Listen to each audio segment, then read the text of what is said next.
Hi, Crash Twinsanity is a video game. The name of the final level of Crash Twinsanity is Agony. In any percent speedruns of this game, we do a series of skips which allow us to get to Agony in about 6 minutes. Then it takes another 7.5 minutes to get through this level and beat the game. You have to do a bunch of difficult strats to save time, and plus, because of a glitch involving Cortex earlier in the run, if you die at any point in Agony, the game crashes. Also, I'm trying to beat the any percent world record. For these reasons, I decided to practice Agony for 25 days. Well, actually, I didn't have a specific number of days in mind, but yeah, it ended up being 25 days. I practiced it 25 days for 1 hour per day. Because I love wasting time, instead of doing world record attempts, I spent hours analyzing my ability to speedrun this level and entering data into an Excel spreadsheet. Well, now that we have all this stuff, we may as well take a look at it and see if the 25 days of practice actually resulted in improvement. Also, you should watch the first video I made on this topic, but if you don't want to, it's okay. So anyways, on October 18th, I did a test where I speedran Agony 11 times. Then, after 25 days of practice, I did another test on November 11th. We will now look at the results of these tests. Unfortunately, a lot of things that happen during these speedruns is hard to translate into an Excel spreadsheet.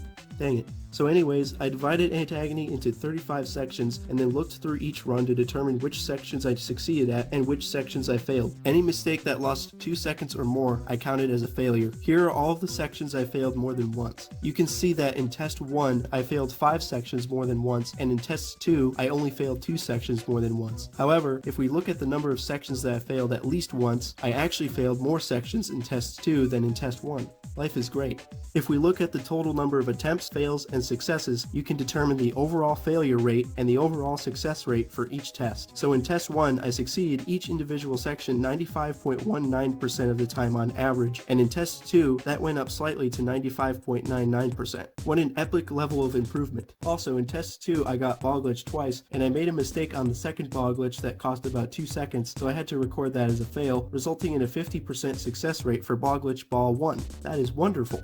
What the heck is ball glitch? Oh, well, it's where this ball glitches and you can use it to complete the next room faster. This saves 5.88 seconds if you execute it perfectly. However, getting ball glitch is completely random and only happens like 10% of the time. Anyways, now we will look at the number of fails per attempt. The average fails per attempt for test 1 was 1.64 and for test 2, 1.36, so I got better.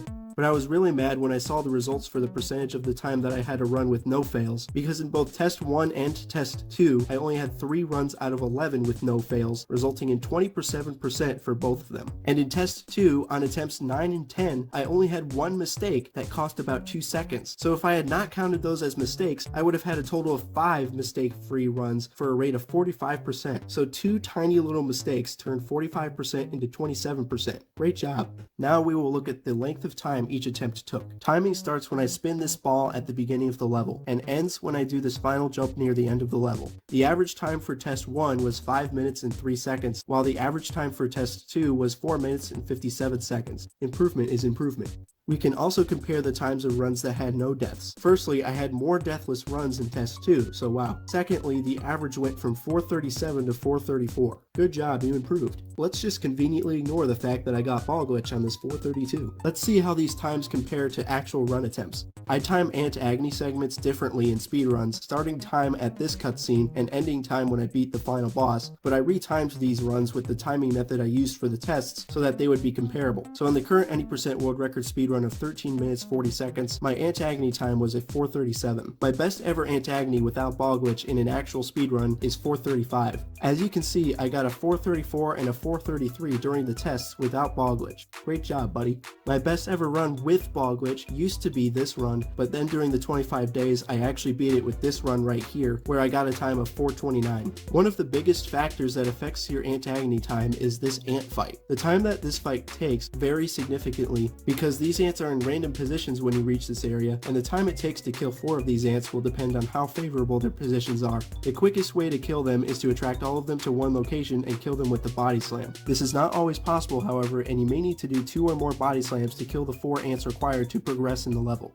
I can't say the word progress. The randomness of this ant fight makes this part of the level one of the biggest factors that can make or break a speedrun of this game. Here, I timed how long the ant fight took in each attempt I did for the 2 tests. Although these times are determined in large part by RNG, a large part of it is determined by how well you can make the best of your situation and kill the ants as quickly as possible, regardless of how good your RNG is. So that is my mental gymnastics for why the average time going from 10.23 to 9.48 means that I got better at this section. You deleted attempt 7, why'd you do that? Oh, you died during the ant fight? That's an epic fail. That should count negatively towards your average. Okay, fine, I calculated what the average would be if attempt 7 had the same time as my worst ant fight from test 2, which is 13.21. It's 9.82, which is still faster than 10.23, so yeah, here are the ant fights for each of these actual runs. My best ever ant agony had a 9.6 ant fight, but my best ant fight is 6.97, which I just so happened to get on a world record paced run, but then I missed the target on this ball spin and ended up with a 13.49 because I'm an idiot. But anyways, we can determine that the best possible ant agony time is if you get this 4.29, but instead of a 9.6 ant fight, you get a 6.97 ant fight. So that means a 426.86 ant agony time is possible. That translates to a 722.01 ant agony with my normal timing method. That is 10.59 seconds faster than the ant agony time in the world record speedrun.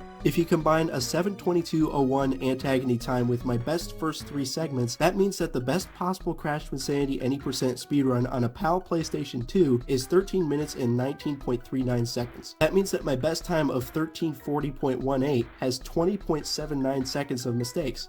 Pathetic.